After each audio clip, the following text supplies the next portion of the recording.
Hello everyone, this is my attempt at making a video on my phone, so bear with me. I want to go over the practice quiz for you. Okay, so remember you've got an exponent here, you were trying to eliminate the parentheses. That means that you want to apply this power rule. That means we have a power raised to a power. What the biggest mistake was that we forgot that 7 here is an exponent of 1, or has an exponent of 1. What that means is that this inside the parentheses is the entire base, and it's being raised to the power of 3. So really what this means is 7 times x to the power of 4 times 7 times x to the power of 4 times 7 times x to the power of 4. There are 3 factors of 7x to the power of 4. What that means is that there are actually 3 factors of 7. So we have 7 to the power of 3. And then we have x to the power of 4 3 times. So there's 4x's here, 4x's here, 4x's here. So that gives us x to the power of 12. Notice the 3 multiplies by each exponent. The trickiest part is we forget that that 1 is there. So 3 times 1 gives us 3. And this is our final answer. Okay, the next one. We have a quotient of powers. Here we're dividing 2 powers. We have 5 to the power of 4 over times m to the power of 6 over 5 to the power of 7 over m to the power of 2. So what we can do is we can actually expand this out if we want. So we have 5 times m 2 3 4 5 6. Now you do not have to do this once you get the hang of the rule, but I want to do a visual for you guys. Below we have 5 to the power of 7, which means 7 5s. 1 2 3 4. Notice when I hit 4, that matches up perfectly with the numerator. So if we take 4 of those away, that actually matches up with the numerator here. So let's fill in our other 3. So we have 3 extra to make 7, and then we have 2 m's. Remember that multiplication in a big fraction like this can be simplified by making giant ones. We have 1 2 3 4. 5 over 5 is just 1, and we have 4 of those. We also have 2 giant ones of m's. So now what we have left over in our numerator is we have 1 2 3 4 m's. So we get m to the power of 4 over, in the denominator, there are 3 5s, so we have 5 to the power of 3. I'm going to rewrite that so it's a little bit more clear. M to the power of 4 over 5 to the power of 3. Okay? You can also do the subtraction method. Notice you have 4 5s here and 7 here. Well, 4 of these are going to match with 4 of these, so if you take these 4 away, you have 3 left over. What you have to keep in mind is that we're always subtracting the numerator from the, the numerator minus the denominator. But you can think of it this way. If there are more 5s in the denominator, that's where the extras are going to be left over. Okay, and then we have 6 minus 2 gives us 4 left over. But when in doubt, expand it out. Okay, the next one. Oh, this one was kind of tricky, but this is where I'm hoping that you will rely on Google. Okay, so what I wanted to teach you is that anything to the power of 0 equals 1, with the exception of 0. 0 to the power of 0 does not equal 1, but that's a whole new thing. When I say anything, I mean any number or any variable. There is a reason behind that. We'll address that at a later time, but I want to make sure you guys know this fact. Okay, let's do the next one. We are now doing the product of powers. So we are multiplying 2 powers that have the same base. Notice that the 7 to the power of 3 doesn't actually have anything to combine with, so we can leave it as is. Some of you did evaluate that, which is when we multiply 7 times 7 times 7, and that is 7 times 7, which is 49. And then we multiply that by 7. I think it is 343. Do I need to check that? Okay. Yep, 343. All right, but we'll leave that there. But now we have k to the power of 5 times k to the power of 4. If I wanted to expand this out, what I want you to visualize is that here I have 5 k's, and I'm multiplying it with 4 more k's. So if I'm multiplying all those together, I have 9 k's, which gives me k to the power of 9. Again, you can always expand that out, or you can use the rule. Okay? All right, here's our next one. We're going to use a couple different rules here, the power to a power rule and the product of powers. So what I want us to do is think of exponents first. Now, there's lots of exponents, but the one that we can simplify first is this 2 on the outside. So what I'm going to do is I'm going to rewrite this first. I have 6 to the power of 3 times y.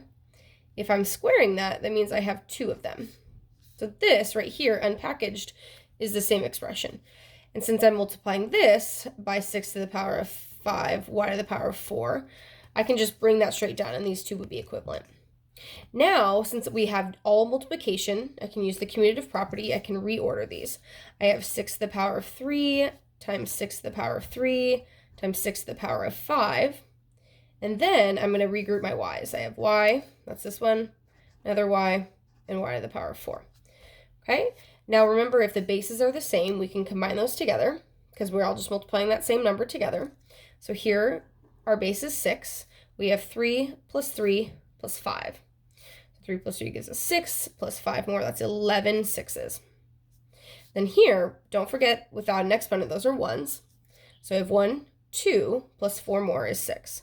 So I have y to the power of 6. And there is our final answer. Okay.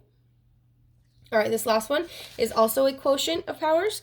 We've got 3 to the power of 2, g to the power of 2, h to the power of 7, over 2 to the power of 3, g to the power of 2, h to the power of 4. Now, some of you might see right away, these g's here actually simplify to a factor of 1.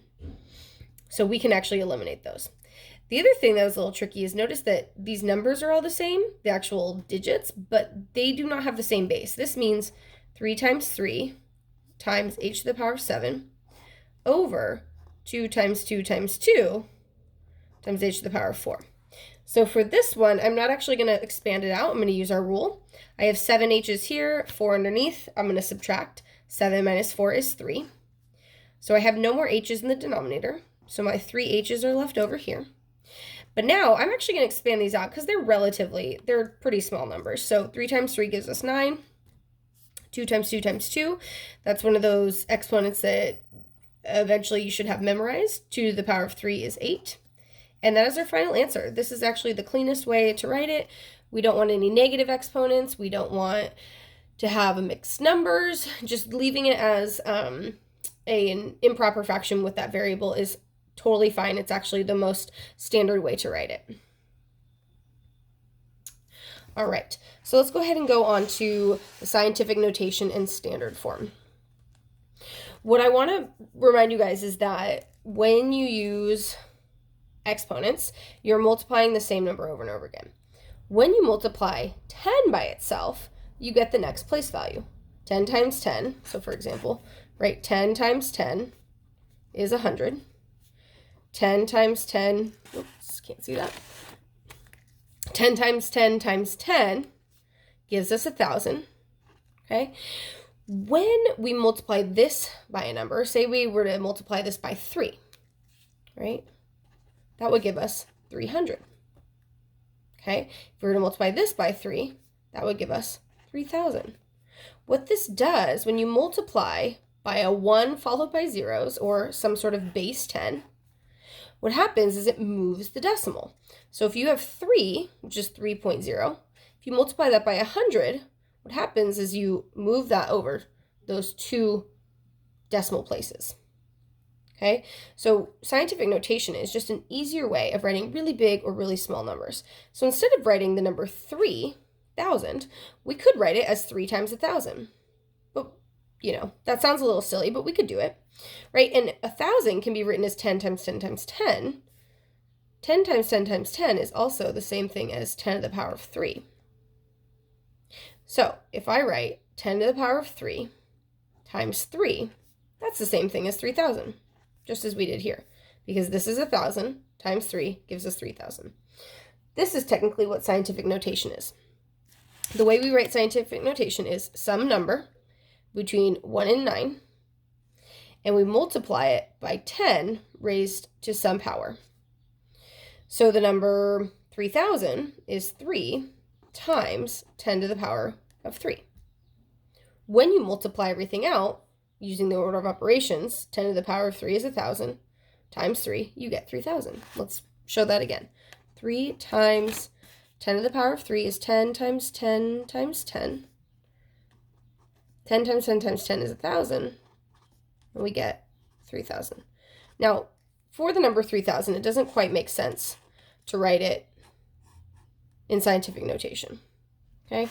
But for numbers that are really, really, really big with lots and lots of zeros, it makes a lot more sense because it's a lot more condensed. So this is scientific notation, and this is standard form. Standard form is like the numbers that we normally see. Scientific notation is in this format. Okay, this is how we're going to do it. So let's go back to this example. We have this really, really big number. Now, we're going to write this in scientific notation. What you're going to do is you're going to put your decimal where it would be. And we're going to count the decimal places until we get to a number that's between 1 and 10, actually. Less than 10, greater than 1. Okay? So 1, 2, 3, 4, 5, 6, 7, 8, 9, 10. When I stop between the 4 and the 8, I get the number 4.871. I can drop all of those zeros because that's where the factor of 10 is going to come in. So I moved this 10 times. So if I take the small number of 4.871 and I multiply it by 10 times, I'm going to get the original number I started. So then I'm going to write times 10 to the power of 10. You can always go back and check. Multiply this out. What's 10 to the power of 10? Put it in your calculator. Multiply it by this. Do you get the same number? And that's how you would check. Okay, let's go ahead and go to going the other way, which is what I just described, really. So 1.39 times 10 to the power of 6. What that means is that I'm going to take 1.39 and I'm going to multiply it by 10 6 times. What that does is that moves the decimal to the right 6 times because that's going to be a big number. So I'm going to go ahead and do that. 1, 2, so 2 gets to the end of the 9. 3, 4, 5, 6.